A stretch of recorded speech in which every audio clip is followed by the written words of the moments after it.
Okay, I got you. Matthew 6 and yeah. Let me say this real quick, because it's gonna be beautiful when you pray. You know, like, man, I hope that motherfucker gets hit with by a fucking car and his head fucking flies off. And all of a sudden, you see it happen. You know, it's gonna be beautiful when you see that. It's like, man, that was the most I answered my prayer. Matthew 6. Matthew 6 and 6 and 6. But thou, when thou prayest, enter into thy closet. When thou hast shut thy door, pray to thy Father which is in secret, and thy Father which sees in secret shall reward thee openly. So you're not supposed to just be out, just like you see Israelites that fucking drop down. Maybe in the middle of Walmart and shit. I seen that. I seen that shit. It don't happen as much no more. But I used to happen a lot. At the Sears Mall, nigga pulled his towel out, took his shoes off, dropped up like this. Yo, bitch ass. Just drop. It's what we do. It don't happen no more. They get arrested. They deported. They get deported and shit like that now, and they know it. I remember when I was little, I see some Israelite. When I was going to the Target or something, and I was just seeing them praying. I'm like, what the fuck's going on? Right? You gotta be wise. Yeah, you can't be doing this stupid. Hey, verse 7. But when ye pray, use not vain repetition, like just saying the same thing 100 times. Thinking the most I heard you the first time. He knows you need. He knows. He already knows. Hey, yeah. As the heathens do, they be yelling. Akbar.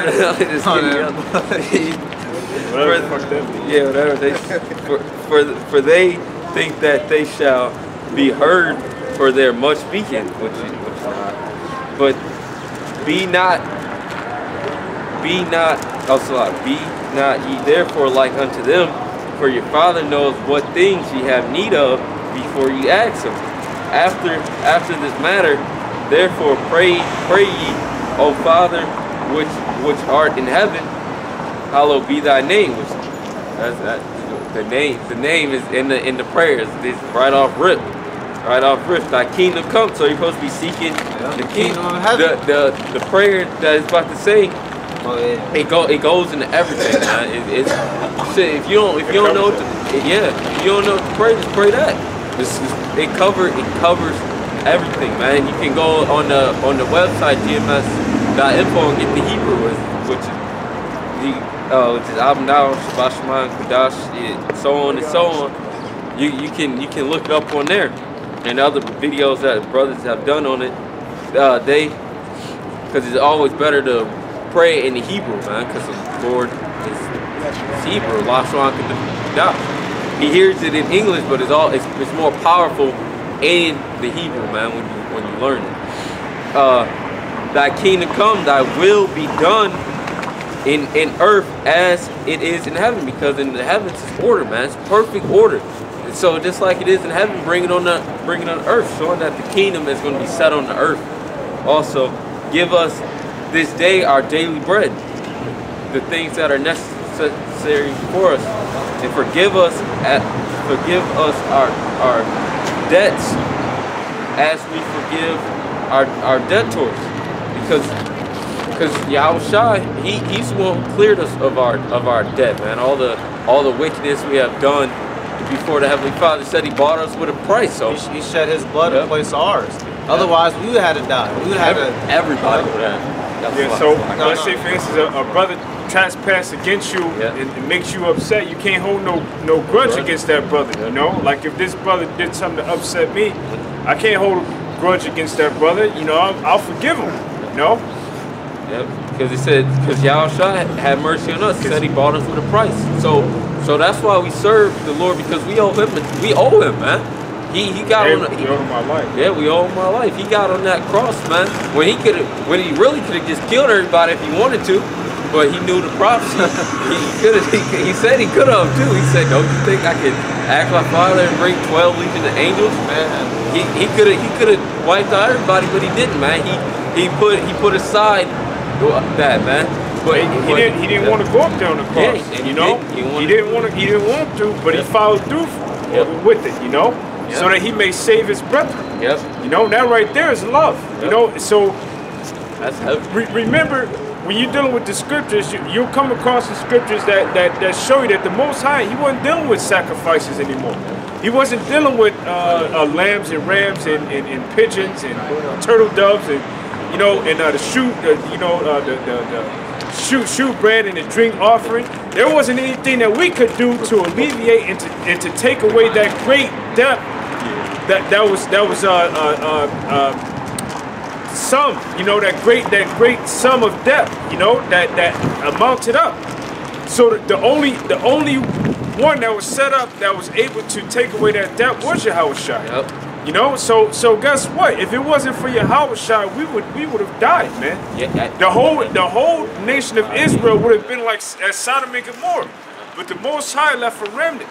And that remnant, those are the ones that are seeking Yahawashi, man. Therefore, that atonement goes into effect with them first, but then it will come in for the rest of Israel in the kingdom of heaven. And forgive us our debts as we forgive our debtors. And lead us not into temptation, but deliver us from evil. What's that ultimate temptation, man? That mark of the beast, man. That should deliver us from that. Keep us when tough stuff like that happens, man. Keep us in our spirit. And lead us not into temptation, but deliver us from evil, man. You evildoers, you evil, wicked men that were once amongst us. Evil inside ourselves to keep us on the straight and narrow. I think that's Psalms the 19th chapter. When can I grab that Baba Kashai really quickly?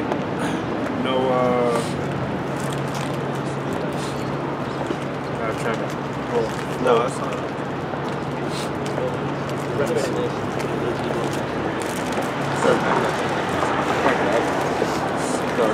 The same one. 13. Yeah.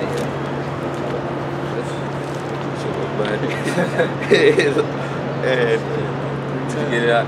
No, go ahead. I'll just speak on it fine. Okay. You got something now? Oh yeah. Here you go. This is Psalms 19 and 13. It says, keep back thy servant from presumptuous sins. Let them not have dominion over me. Then shall I be upright, and I shall be innocent from the great transgression. So that's asking the Lord to lead you not into temptation, but to deliver you from sin. Because sin starts where? It starts in your mind. You have to think it first, and then after you thought it, then that's when you act upon it. But it first starts in your mind.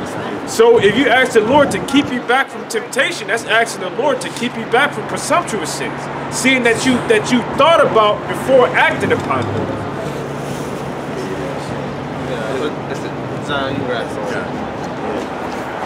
Y'all just had reminded me of something.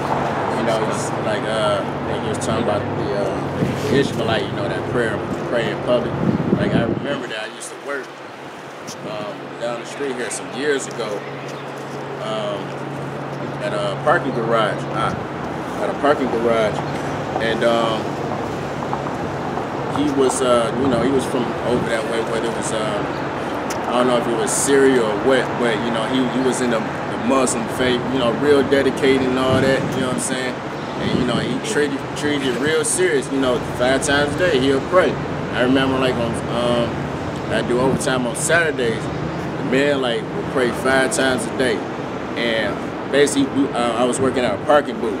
So, you got cars coming and going.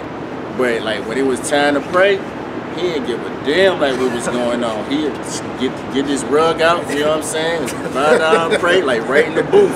You know what I mean? You got cars, he blocking up traffic, everything. Cars trying to get out, hey, knocking on the wheel, hey, man. And, he was zoned out, you know what I mean? In his thing. So, I say that to say, even though it's a false religion and this and that, but they dedicated, they serious. You know what I'm saying? And, that's how we gotta be, be in this truth. And when we speak, and pray to the Heavenly Father through Yahawashi, you know what I'm saying?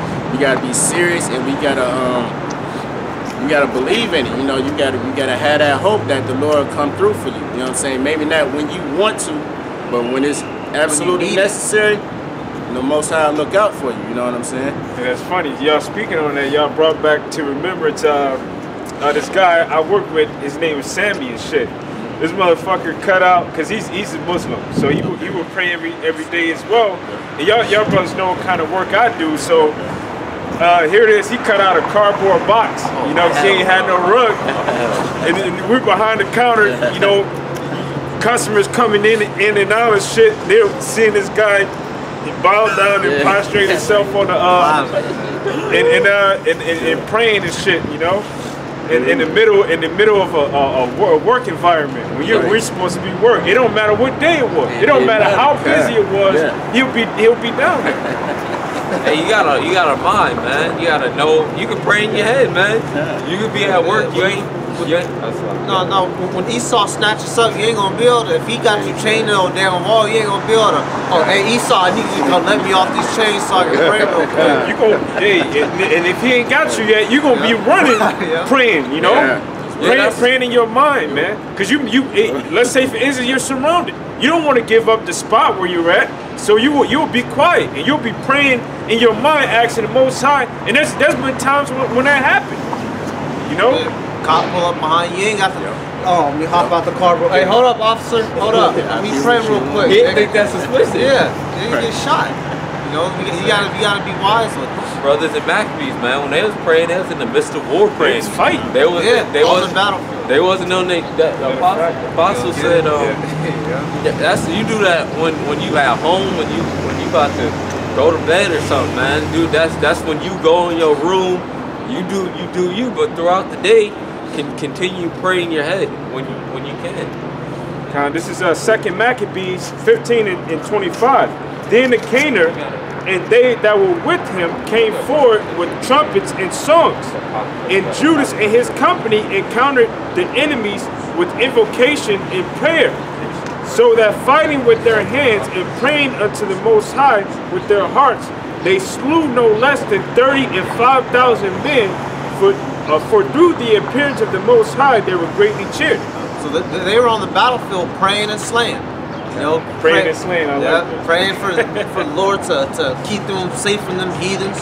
All right, because they were at that time they were trying to erase the nation of Israel from existence. You know, so they was praying for the whole nation, praying that niggas would get it right. And they was on the middle of the bed. There ain't no excuse. They was in the middle of slinging swords, dodging arrows and shit. There ain't no excuse why you shouldn't be praying. Okay. I was busy at work. The Lord ain't trying to hear that.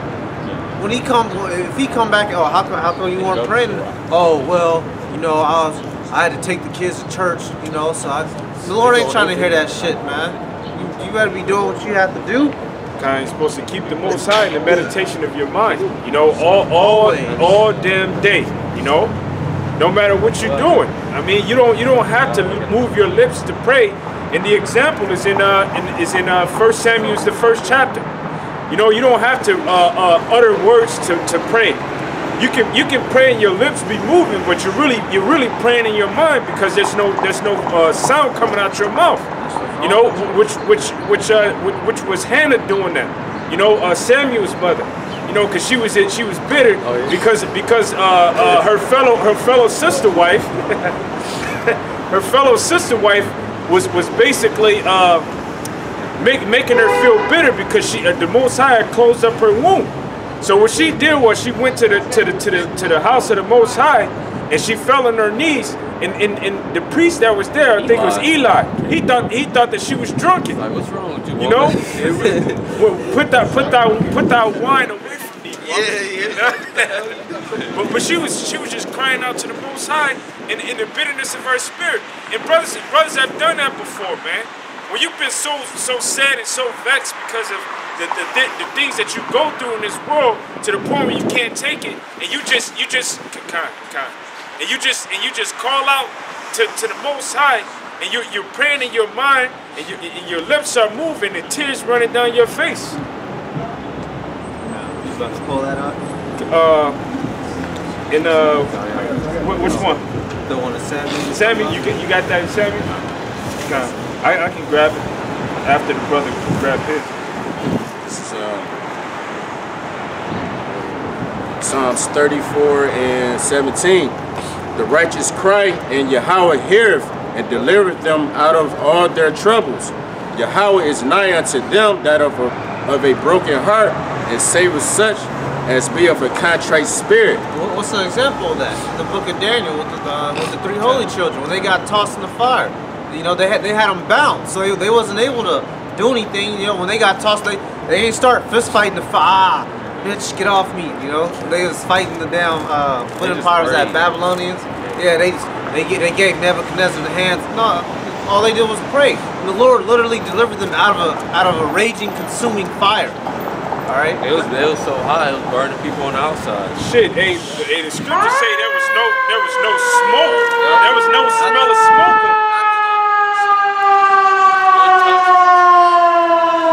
Nebuchadnezzar was out there bugging out. He's like, fuck this. He was tripping. Cause then Yahawashi came there. He said, I put 3 men in there. There's another man in the midst of there. He's like, what the fuck? How's it 4? Yeah. He's like, hey, come out of this. He was tripping, man. He was bugging out because that's a part of the Lord. They was in the middle.